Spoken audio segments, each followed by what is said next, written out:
Hello అందరికీ, welcome to Pallavi natural talks. అందరూ ఎలా ఉన్నారు? నేనైతే చాలా బాగున్నాను. మీరు కూడా బాగుండాలని మనస్ఫూర్తిగా కోరుకుంటున్నాను. ఈరోజు నా మార్నింగ్ రొటీన్ చూసేయండి. ఈరోజు మా చిలకల గడ్డి తీయడానికి కూలీలు వస్తా అన్నారు. అందుకే మార్నింగ్ పొద్దుగాలనే లేచాను. 5కే లేచి పని స్టార్ట్ చేశాను. పొద్దుగాల లేచి ఆకిలి ఉకేసి వాటర్ చల్లి ముగ్గు పెట్టాను. అంతలోపు మా బాబు లేచాడు. అప్పటికే బాబు లేచి ఏడుస్తూనే ఉంటాడు, సైలెంట్గా ఉండడు అసలు. ఇంకా అతన్ని ఓదార్చి ఇద్దరం కలిసి పాలు తెచ్చాము. వచ్చేసరికి సాగర్ వాటర్ వస్తాయి. మాకు ఇంట్లోనే నల్ల ఉంటుంది, అందులో సాగర్ వాటర్ వస్తాయి. రోజు పట్టుకుంటాం అక్కడనే. సాగర్ వాటర్ పట్టేసి గిన్నెలు అన్నీ బయటేసి పిల్లలకి పాలు కాగపెట్టాను. నేను కొంచెం టీ పెట్టుకొని ఇంకా వాళ్ళకి బూస్ట్ కలిపి వాళ్ళకి ఇచ్చేస్తాను. ఒక్కోసారి తాగుతారు, ఒక్కోసారి తాగరు. నేనైతే టీ తాగంది ఏం పని చేయబుద్ధి కాదు అసలు. శాంతంగా టీ పెట్టుకొని టీ తాగాకనే ఏ పనైనా స్టార్ట్ చేయబుద్ధి అవుతుంది. టీ తాగాక బియ్యం కడిగి పొయ్యి మీద పెట్టేసి అన్నం వండేసాను. అన్నం వండి షాప్కి వెళ్ళి కూరగాయలు తెచ్చి ఆలుగడ్డ టమాటా తీసుకొని వచ్చాను. ఇక్కడ ఆలుగడ్డ కర్రీ చేస్తున్నాను. కర్రీ విషయానికి వస్తే కడాయి పెట్టేసి 2 స్పూన్స్ ఆయిల్ పోసుకొని పోపు దినుసులు వేసుకొని ఆలుగడ్డ చిన్న కట్ చేసుకున్న ఆలు అందులో వేసుకోవాలి. మంచిగా కలిపేసి మూత పెట్టి కొద్దిసేపు మగ్గనివ్వాలి. పక్కనేమో టమాటా కట్ చేసుకుంటున్నా కర్రీలోకి. ఆలుగడ్డ మగ్గాక కొంచెం పసుపు వేసుకోవాలి. పసుపు వేసి మూత పెట్టేశాను. ఏదైనా పని తొందరగా అయిపోవాలి అనుకున్న రోజే తొందర చేసేయాలి అని ఆ తొందర పడుకుంటా, ఆ తొందర పడుతూ మొత్తం లేట్ చేస్తాము.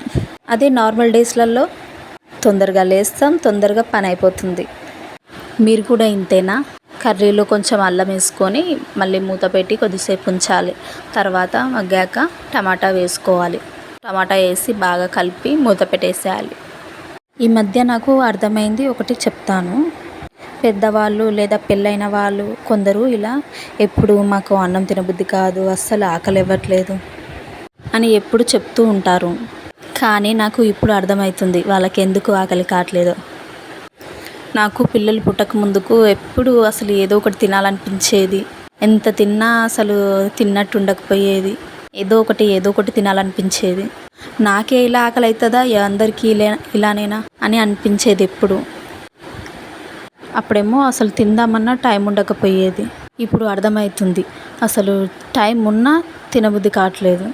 అప్పుడు ఏం ఫికర్ అనేది లేకుంటుండే, టెన్షన్స్ అని ఏది ఉండకపోయేది. కానీ ఇప్పుడు పిల్లలు పెద్దగా అవుతుంటే పిల్లలకి ఏం వండాలి, పిల్లలకి ఏం చేయాలి, ఈ వస్తువు కొంటే ఇంత మనీ అవుతాయి, ఈ వస్తువు కొనకపోతే ఈ మనీ సేవ్ అవుతాయి, ఫ్యూచర్ ఎలా, ఇలా అన్నీ ఆలోచిస్తూ పిల్లల గురించి మన గురించి ఇలా అన్నీ ఆలోచిస్తూ మన మీద మనకి అసలు ఇంట్రెస్ట్ అనేది పోతుంది. నిజమే కదా? అందుకే అసలు అన్నం ఏం తినబుద్ధి కావట్లేదని ఇంకా ఇప్పుడు ఇంటి దగ్గర ఉంటే అసలు ఏం తినబుద్ధి కావట్లేదు కదా. ఏదైనా పనికి వెళ్తానన్నా ఏదో కొంచెం అన్నం తింటాం అందరితో కలిసి. ఇంకా ఏం పని లేదు కాబట్టి టిఫిన్స్ ఇవి అయితేనే అసలు కొంచెం తినబుద్ధి అవుతుంది. రైస్ అయితే అసలే తినబుద్ధి కావట్లేదు. అందుకే నిన్న దోశకి నానపోసి మిక్సీ పట్టిన, ఇప్పుడు దోశ వేస్తున్నా. నాకు ఇంతకు ముందుకు దోశ వేయడం అస్సలు రాకపోయేది. అసలు తినాలని ఉంటుండే, అసలు వేద్దామంటే ఎప్పుడు ప్యాన్ కతకపోవడం, ఇట్లా ఎప్పుడు ఇలాంటివి అయ్యేది. అసలు పర్ఫెక్ట్గా ఎప్పుడు రాకపోయేది. కానీ ఇప్పుడు చాలా బాగా వస్తాయి. అసలు ఎలా వేసినా కానీ చాలా మంచిగా ఉంటాయి. ఏదైనా పని మనం చేస్తుంటేనే ఏదైనా వస్తుంది.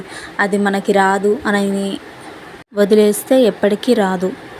దోశ వేస్తే నాకు ప్లెయిన్ దోశ ఎక్కువ తినబుద్ధి కాదు.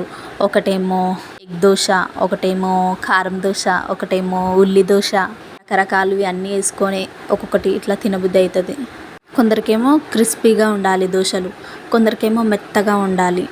కానీ నాకైతే క్రిస్పీగానే నచ్చుతాయి. మరి మీరు ఎలా వేసుకుంటారు? మీకు ఉల్లి దోశ ఇష్టమా, కారం దోశ ఇష్టమా, ఎగ్ దోశ ఇష్టమా? కామెంట్ చేయండి. నా దోశలు అయిపోయినాయి. ఓకే, మరి వేడివేడిగా తింటేనే బాగుంటాయి కదా, అందుకే ఇంతటితో వీడియో ముగిస్తున్నాను. నా వీడియో మీకు నచ్చినట్టయితే ప్లీజ్ లైక్ అండ్ సబ్స్క్రైబ్. ఉంటాను. బాయ్.